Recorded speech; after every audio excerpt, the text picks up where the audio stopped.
അനവധി തവണ ആവശ്യപ്പെട്ടിട്ടും executive engineer അടക്കമുള്ള ആളുകളുടെ മുമ്പിൽ ഈ വിഷയം അവതരിപ്പിച്ചിട്ടും പരിഹാരം ഉണ്ടാകാതെ വന്ന സാഹചര്യമാണ്. ഈ ഓഫീസിൽ തന്നെ പലവട്ടം അവലോകന യോഗം നടത്തിയിട്ടുണ്ട്. തളിപ്പറമ്പിൽ എക്സിക്യൂട്ടീവ് എഞ്ചിനീയർ ഓഫീസിൽ പോയിട്ടുണ്ട്. ഇന്നിവിടെ ചർച്ച നടത്തിയിട്ട് ഒരു പരിഹാരം ഉണ്ടാവാതെ വന്നപ്പോഴാണ് തീരുമാനം ഉണ്ടാക്കിയിട്ട് പോയാൽ മതി എന്ന നിലയിലേക്ക് ഒരു ഭരണസമിതി യോഗത്തിൽ ഉദ്യോഗസ്ഥന്മാരെയും കരാറുകാരെയും ഇവിടെ തടഞ്ഞു വെക്കേണ്ട സ്ഥിതി ഇവിടെ വന്നിട്ടുള്ളത്. എന്തായാലും അവര് ചിലപ്പോൾ ശതകോടീശ്വരന്മാരായിരിക്കും, എന്നാലും ഇവർ ഉദ്യോഗസ്ഥരല്ലേ. ആ ഉദ്യോഗസ്ഥരോട് പറഞ്ഞ വാക്ക് പോലും പാലിക്കാൻ അവർ തയ്യാറാവുന്നില്ലെങ്കിൽ ആ കരാറുകാരാണ് ഇവിടെ ഈ യോഗത്തിൽ വരേണ്ടത്. ഇപ്പൊ ഇവിടെ പെയ്ത മഴ കാലങ്കിൽ പെയ്തിട്ടുണ്ടെങ്കിൽ ഇന്ന് ആ റോഡ് ഫുള്ള് കുളമായിട്ടുണ്ടാകും. ഒരു വണ്ടി അതിലെ പോവുകയല്ല, വീടുകളിൽ കൂടി വെള്ളം കയറിയിട്ടുണ്ടാകും. ഉത്തരവാദിത്തപ്പെട്ടവർ അതിനകത്തുനിന്ന് ഒളിച്ചു കളിക്കുന്ന ഒരു പരിപാടിയാണ് ഈ കാര്യത്തിൽ ചെയ്തിട്ടുള്ളത്. മഴ ഇനി കൂടുതൽ കനക്കും, അപ്പൊ കൂടുതൽ വിഷയങ്ങളിലേക്ക് പോകും. അതുകൊണ്ട് ഡിപ്പാർട്ട്മെന്റിന്റെ ഭാഗത്തു നിന്നുള്ള കൃത്യമായുള്ള ഡയറക്ഷൻ തരുന്നു.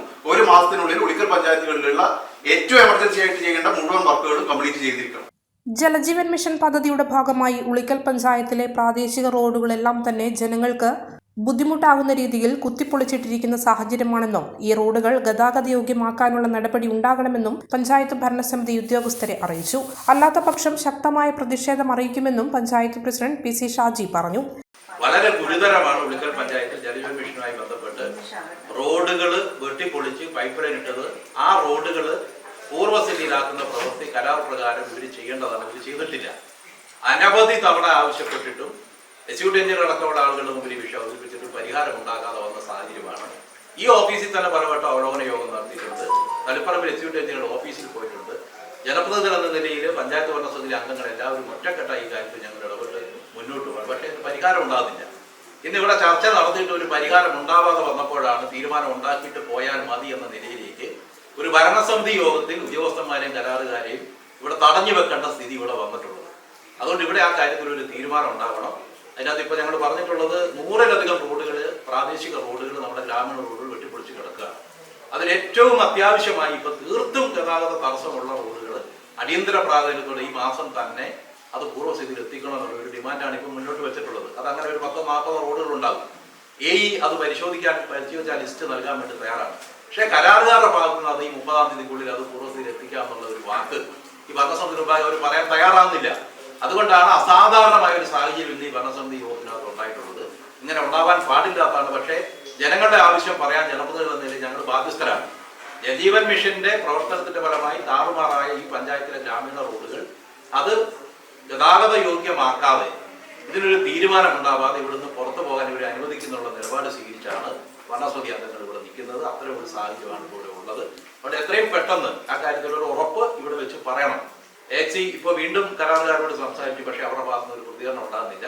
അവരുടെ പ്രതിനിധികളെ അടക്കം ഞങ്ങളിവിടെ ഭരണസമിതി യോഗത്തിനകത്ത് തടഞ്ഞു വെക്കേണ്ട ഒരു സ്ഥിതി. ഇത് ഭരണഘടനാപരമാണോ എന്ന് പറഞ്ഞാൽ ഞങ്ങൾക്കറിയില്ല. പക്ഷേ ജനങ്ങളുടെ രോഷം പ്രകടിപ്പിക്കാൻ ഇതല്ലാതെ മാർഗമില്ല. പരിഹാരം വേണം. നമുക്ക് രോഷം പ്രകടിപ്പിക്കുക എന്നുള്ളതല്ല, ഇത് പരിഹാരം വേണം. അതിനുവേണ്ടിയാണ് ഇങ്ങനെ ഒരു ശ്രമം നടത്തിയിട്ടുള്ളത്. കരാറുകാർ പറയട്ടെ എപ്പോൾ ചെയ്തു തീർക്കാൻ കഴിയും. അതൊരു തീരുമാനം ഇവിടെ ആക്കിയിട്ട് നമുക്ക് ഈ മീറ്റിംഗ് അവസാനിപ്പിക്കാം. പഞ്ചായത്തിലെ റോഡുകൾ ജലജീവൻ മിഷൻ പ്രവൃത്തിയുടെ പേരിൽ ഗുരുതരമായ രീതിയിൽ താറുമാറാക്കിയിരിക്കുകയാണ്. ഇതിന് നടപടി ഉണ്ടാകണമെന്നും ബന്ധപ്പെട്ട വകുപ്പ് ഉദ്യോഗസ്ഥരെ അറിയിച്ചിട്ടും യാതൊരു നടപടിയും സ്വീകരിച്ചിരുന്നില്ല. ഇതേ തുടർന്നാണ് ജലജീവൻ മിഷന്റെ ബന്ധപ്പെട്ട ഉദ്യോഗസ്ഥരെ വിളിച്ചു ചേർത്തുകൊണ്ട് യോഗം ചേർന്നത്. എന്നാൽ റോഡുകളുടെ കാര്യത്തിൽ വേണ്ട തീരുമാനം കൈക്കൊണ്ടതിന് ശേഷമേ ഉദ്യോഗസ്ഥരെ വിട്ടയക്കുകയുള്ളൂ എന്ന നിലപാടിലായിരുന്നു പഞ്ചായത്ത് ഭരണസമിതി. പ്രവൃത്തിയുടെ ഭാഗമായി താറുമാറായി കിടക്കുന്ന പഞ്ചായത്തിലെ പ്രധാനപ്പെട്ട റോഡുകൾ ഈ മാസം അടിയന്തരമായി ഗതാഗത യോഗ്യമാക്കാൻ നടപടി ഉണ്ടാകണമെന്നും യോഗത്തിൽ ശക്തമായ ആവശ്യം പഞ്ചായത്ത് ഭരണസമിതി ഉന്നയിച്ചു. ഭരണസമിതിയുടെ തീരുമാനം ഉദ്യോഗസ്ഥർ അംഗീകരിച്ചതിന് ശേഷം മാത്രമാണ് യോഗം പിരിച്ചുവിട്ടത്. 26 പഞ്ചായത്തുകൾ കണ്ണൂർ ജില്ലയിൽ കേരള വാട്ടർ അതോറിറ്റി കംപ്ലീറ്റ് ചെയ്തു. പല പ്രശ്നങ്ങളും ഉണ്ടായിരുന്നു. പല പ്രശ്നങ്ങളും എന്ന് പറഞ്ഞാൽ ഏകദേശം ഒരു വർഷം ഇനി സപ്ലൈ തുടങ്ങിയാൽ പോലും പല പ്രശ്നങ്ങളും ഉണ്ടാവും. ഒരു വർഷത്തോളം വേണ്ടി വരുന്നുണ്ട് അതൊന്ന് സ്റ്റെബിലൈസ് ചെയ്യാൻ വേണ്ടി. ആ 26 പഞ്ചായത്തുകളിലും ഇന്ന് നല്ല രീതിയിൽ കുടിവെള്ള വിതരണം നടക്കുന്നുണ്ട്. തീർച്ചയായും കിഴക്കോട്ട് വരുമ്പോൾ നമുക്ക് അതിൻ്റെതായ പ്രശ്നങ്ങൾ ഉണ്ടാവും. ഈ രൂപത്തിലുള്ള ജിയോഗ്രഫിക്കൽ പ്രശ്നങ്ങൾ കൊണ്ട് അത്രയും പ്രശ്നങ്ങൾ ഉണ്ടാവും. അപ്പൊ അത് എങ്ങനെ എല്ലാവരും ചേർന്ന്, കാരണം എന്ന് പറയുന്നത് ഇവരെ സംബന്ധിച്ചിടത്തോളം ഇലക്ഷൻ നോട്ടിഫിക്കേഷൻ ഓഗസ്റ്റ് സെപ്റ്റംബറിൽ വരും. നാട്ടുകാരുടെ മുന്നിലേക്ക് ഇറങ്ങാൻ പറ്റുന്ന രൂപത്തിലേക്ക് ഒരു പദ്ധതിയും പോകാൻ പാടില്ല. അതുകൊണ്ട് ഇവരുടെ നിർദ്ദേശങ്ങൾക്ക് അനുസൃതമായി കുടിവെള്ളം എത്തിക്കണം എന്നുള്ള രൂപത്തിൽ എന്ത് ചെയ്യാൻ പറ്റും അത് കോൺട്രാക്ടർമാരുമായി സംസാരിച്ചിട്ട് എത്ര പെട്ടെന്ന് കംപ്ലീറ്റ് ചെയ്യാൻ പറ്റും അതിന്റെ ഒരു ഉറപ്പ് ഇവർക്ക് കൊടുക്കുക. അതിനകത്ത് തന്നെ ഈ പറയുന്ന 100 റോഡുകൾ എന്നല്ല, ഏറ്റവും എമർജൻസി ആയിട്ടുള്ള പ്രസിഡന്റ് പറഞ്ഞു ഒരു ഉളിക്കൽ പഞ്ചായത്ത് എടുത്തു കഴിഞ്ഞാൽ ഒരു 10-30-40 റോഡുകളുണ്ട് ഏറ്റവും എമർജൻസി ആയിട്ടുള്ളത്.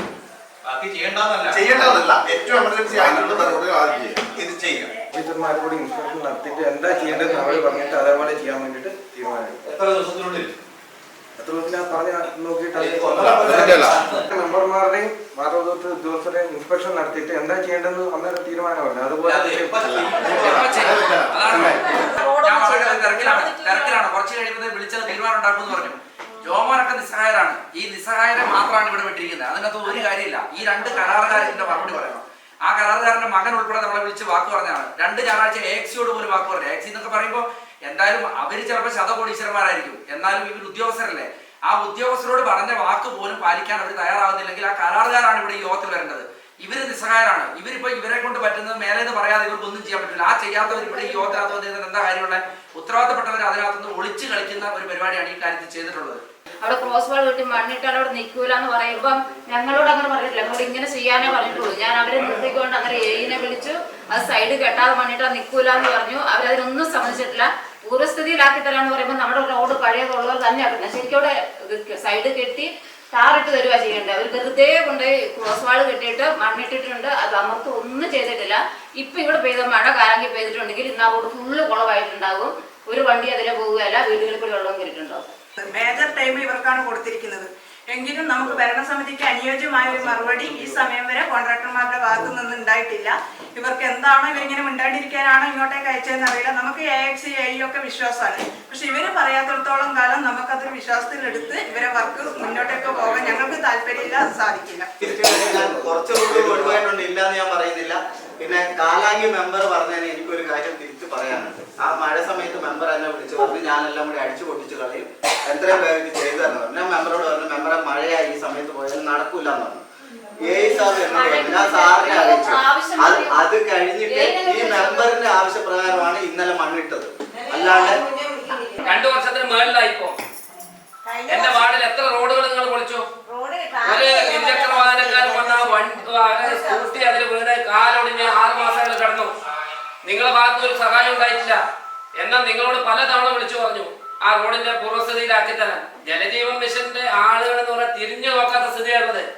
ഇങ്ങനെ പോയി കഴിഞ്ഞാൽ ജനങ്ങളാണ് നിർത്തിക്കൊണ്ട് പഞ്ചായത്ത് ഭരണസമിതി അടക്കം നിങ്ങളെ തടയേണ്ട സ്ഥിതിയിലേക്ക് വരും. ഇതിന് മറുപടി പറഞ്ഞിട്ട് പോയാൽ മതി. ജലജീവൻ മിഷന്റെ ആളുകളും കേരള വാട്ടർ അതോറിറ്റിയൊക്കെ ഇതിന് മറുപടി പറഞ്ഞിട്ട് പോയാൽ മതി. ഇത് എത്ര കാലം ജനങ്ങൾ കാത്തിരിക്കും?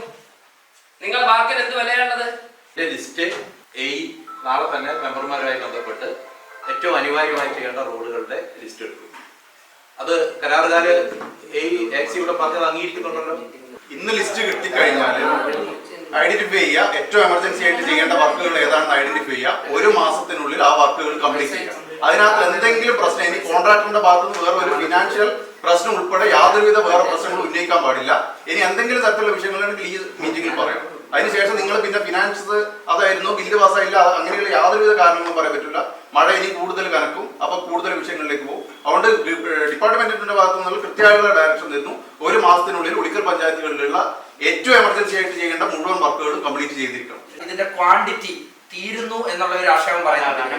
അപ്പൊ അത് ഇത്രയും റോഡുകൾ എന്ന് പറഞ്ഞാൽ പൊട്ടിച്ച റോഡുകൾ പലതും 1 മീറ്റർ വീതിയിൽ പോലും കോൺക്രീറ്റ് ചെയ്യേണ്ട റോഡുകളുണ്ട്. ഏതാണ്ട് ഇപ്പൊ 3 മീറ്റർ ഉള്ളതിൽ 2 മീറ്റർ റോഡ് ബാക്കിയും 1 മീറ്ററോളം കട്ട് ചെയ്ത് കിടക്കുന്ന റോഡുകൾ ഇഷ്ടംപോലെ ഈ പഞ്ചായത്തിനകത്തുണ്ട്. അപ്പൊ സ്വാഭാവികമായിട്ട് ആ 1 മീറ്ററിൽ ഇവർ ചെയ്യുന്ന ഒരു കോൺക്രീറ്റിന്റെ ക്വാണ്ടിറ്റി അവസാനിക്കുന്നു എന്നുള്ള ഒരു ആക്ഷേപം അല്ലെങ്കിൽ അങ്ങനെയുള്ള ഒരു കാര്യം ഇവർ പറയാറുണ്ട്. അതൊരു പ്രശ്നമാണോ സാർ? അതിന്റെ മറുപടി സാറാ പറയേണ്ടത്. അങ്ങനെ അവസാനം ഇവർ അതാ തടസ്സം പറയുന്നെങ്കിൽ എന്ത് ചെയ്യും? നമ്മൾ എന്ത് ചെയ്യും? ഈ റോഡെല്ലാം ഓക്കെ ആക്കി ഇവർ കോൺക്രീറ്റ് വന്നു, ഒരു പകുതി റോഡ് കോൺക്രീറ്റ് ആകുമ്പോഴേക്കും ഇവരുടെ ക്വാണ്ടിറ്റി തീർന്നു എന്ന് പറഞ്ഞാൽ ഞങ്ങൾ എന്ത് ചെയ്യും? സൈഡൊക്കെ പൊട്ടിച്ചെടുത്തത് അപ്പൊ രണ്ട് ഓട്ടം വന്നാൽ സൈഡ് പൊട്ടിയത് കടന്നു. ഇത് ഈ റോഡ് കംപ്ലീറ്റ് പൊളിക്കപ്പെട്ടത് മെമ്പർമാർ ഉത്തരവാദിത്തമല്ല. കാരണം വെച്ചാൽ ഇവർ പോയി JCB അവിടെ വെക്കുമ്പോൾ ഒരാളും അനുവദിക്കപ്പെട്ടില്ല. മെമ്പർമാർ ഉറപ്പ് കൊടുത്തു. മെമ്പർമാർ എന്തുകൊണ്ടാണ് ഉറപ്പ് കൊടുത്തത്? മെമ്പർമാർക്ക് ഈ ഡിപ്പാർട്ട്മെന്റിൽ നിന്ന് കിട്ടിയ ഉറപ്പുണ്ട്, പൂർവ്വസ്ഥിതിയിലാക്കി കരാറുണ്ട്. ആ കരാർ പ്രകാരമാണ് ഞങ്ങൾ ഇത് കൈകാര്യം ചെയ്തതിന്. അതുകൊണ്ട് ഞങ്ങൾക്കിപ്പം കഴിഞ്ഞ 2 വർഷമായിട്ട് ജനങ്ങളെ സമീപിക്കാൻ പറ്റുന്നില്ല. അത് വലിയൊരു പ്രശ്നമാണ്. പിന്നെ നമ്മുടെ പഞ്ചായത്തിൽ ആകെയുള്ള പ്രധാനപ്പെട്ട 2 റോഡുകൾ, ഒന്ന് മലയോര ഹൈവേയാണ്, ഒന്ന് കോക്കാട്, അതുപോലെ തന്നെ കണിയാർ വയലിൻ്റെ റോഡാണ് പ്രധാനപ്പെട്ട നല്ല ഭംഗിയുള്ള റോഡുകൾ. അത് കംപ്ലീറ്റ് പോയി, പൂർണ്ണമായിട്ട് പോയി. ആ റോഡ് പോയി. അത് പണി കഴിഞ്ഞിട്ട് ഞങ്ങൾക്ക് ഒരു 6 മാസം പോലും നല്ല രീതിയിൽ ഉപയോഗിക്കുന്നതിന് വേണ്ടി സാധിക്കപ്പെട്ടിട്ടില്ല. അതിൻ്റെ ഭയങ്കര വേദനയുണ്ട്, ജനങ്ങൾക്ക് ഭയങ്കര വിഷമമുണ്ട് അതിനകത്ത്. അതിൻ്റെ സൈഡുകളെല്ലാം നല്ല കോൺക്രീറ്റ് ചെയ്ത് റോഡ് നല്ല ഫിനിഷിംഗ് ആക്കി അതിൻ്റെ എല്ലാ സംവിധാനങ്ങളും ആക്കി തന്നിട്ട് 6 മാസം കഴിയുമ്പോൾ അതിൻ്റെ കോൺക്രീറ്റ് സൈഡ്, ആ പൊളിച്ച കോൺക്രീറ്റിൻ്റെ കഷ്ണങ്ങളെല്ലാം തന്നെ കണിയാർവയൽ റോഡിനൊരു പ്രത്യേകതയും കൂടെ ഉണ്ട്. നിലവിൽ എത്രയാണോ അതിന് ദൂരം അതിൻ്റെ പിന്നെ ഇരട്ടി ഏകദേശം 1.5 ഇരട്ടി ഡ്രൈനേജ്, ഒരിരട്ടിയിലധികം ഡ്രൈനേജ് കൂടിയുള്ള റോഡാണ്. ഏകദേശം ഒരു 75%. ഈ 2 ഡ്രൈനേജിലും ഈ പൊളിച്ച കോൺക്രീറ്റിൻ്റെ വേസ്റ്റുകൾ വീണിട്ട് ഇപ്പോൾ റോഡിലെ കൂടിയാണ് വെള്ളം ഒഴുകിക്കൊണ്ടുവരുന്നത്. അപ്പോൾ റോഡ് പോകും. ഇതെല്ലാം ഞങ്ങളെ സംബന്ധിച്ച് വളരെ ബുദ്ധിമുട്ടാണ്. ഇപ്പോൾ നേരത്തെ സാറ് പറഞ്ഞില്ല, നേരത്തെ ഒരു വിഷയം ഉണ്ടായിരുന്നു. അപ്പോൾ അത് തൊഴിലുറപ്പിൽ പോലും നമുക്ക് ചെയ്യാൻ പറ്റാത്ത അവസ്ഥയാണ് പഞ്ചായത്തിനെ സംബന്ധിച്ചത്. അതിൽ പോലും അനുവദിക്കപ്പെടുന്നില്ല. എന്ത് ചെയ്യും? ജനങ്ങളാണെങ്കിൽ ഈ തെരുതവെച്ചും പറയുന്നത് മെമ്പർമാരെ. അതാണ് അതിൻ്റെ വിഷയം, മറ്റൊരു വിഷയമില്ല. ഞങ്ങളാണെങ്കിൽ ഇനി ഒരു 5 മാസം സാറ് പറഞ്ഞാൽ 5 മാസം കൊണ്ട് ഇറങ്ങിപ്പോകണം. അപ്പോൾ ഇറങ്ങിപ്പോകുമ്പോൾ ഈ ജനങ്ങൾക്ക് ഒരു വാഗ്ദാനമുണ്ട്, ഒരു പൂർവ്വസ്ഥിതിയിലാക്കുന്നതെന്ന് എല്ലാവരും സഹകരിച്ചിട്ട് കാട്ടിത്തരണം എന്നുള്ള ഒരു അഭ്യർത്ഥന മാത്രമേ എനിക്ക് പറയാം. വേറെ ഒരു തടസ്സവാദവും പറയാതെ ഈ ജൂൺ 30-നുള്ളിൽ പൂർവ്വസ്ഥിതിയിൽ എത്തിക്കുക എന്നുള്ളതാണ് ഇപ്പോൾ ഇവിടുത്തെ തീരുമാനം. ആ തീരുമാനം ഇവിടെ AIC അറിയിച്ചിട്ടുണ്ട്. ആ തീരുമാനം കരാറുകാർ അംഗീകരിക്കുമെങ്കിൽ മാത്രം നമുക്കിതിവിടെ അവസാനിപ്പിക്കാം. ഇത് പാക്ക് ചെയ്തു. വളം നമ്മൾ അടുത്ത മാസം വാങ്ങാം. അടുത്ത മാസവും? എന്തിന്? ഇതൊരു വലിയ ഇൻവെസ്റ്റ്മെന്റ് അല്ലേ, എല്ലാം കൂടി ഒരുമിച്ച് വാങ്ങണോ എന്നൊരു. പക്ഷേ അടുത്ത മാസം സ്വർണത്തിന്റെ വില കൂടിയാലോ? വേണ്ടത് എന്തൊക്കെയാണെന്ന് അറിയാമെങ്കിൽ പിന്നെ എന്തിന് confusion? Malabar advance wedding plan ഉണ്ടല്ലോ, പറഞ്ഞു കൊടുക്ക്. നിങ്ങൾക്ക് വാങ്ങേണ്ട സ്വർണത്തിന്റെ വെറും 3% മാത്രം അഡ്വാൻസ് അടച്ചാൽ മതി. ഞങ്ങൾ ആ ദിവസത്തെ സ്വർണ്ണവില ബ്ലോക്ക് ചെയ്ത് വെക്കും. ഫൈനൽ പർച്ചേസ് ചെയ്യുമ്പോൾ നിങ്ങൾ ബുക്ക് ചെയ്ത വില അല്ലെങ്കിൽ പർച്ചേസ് ചെയ്യുന്ന ദിവസത്തെ വില ഏതാണോ കുറവ് ആ വിലയിൽ പർച്ചേസ് ചെയ്യാം. എന്ന് വെച്ചാൽ റിസ്ക് ചെറുത്, ആനന്ദം വലുത്. കൊള്ളാല്ലേ? എന്റെ കുടുംബം, എന്റെ ആഘോഷം, എന്റെ മലബാർ. മലയോരത്തിന്റെ സ്വന്തം പ്രാദേശിക ചാനൽ HNN. നിങ്ങളുടെ നാട്ടിലെ വാർത്തകളും വിശേഷങ്ങളും ഞങ്ങളെ അറിയിക്കുവാൻ വിളിക്കൂ 9447691771 9074215391. നിങ്ങളുടെ നാട്ടിലെ വാർത്തകളും വിശേഷങ്ങളും ഞൊടിയിടയിൽ അറിയുവാൻ ഏജന്റ് ന്യൂസ് ചാനൽ സബ്സ്ക്രൈബ് ചെയ്യൂ.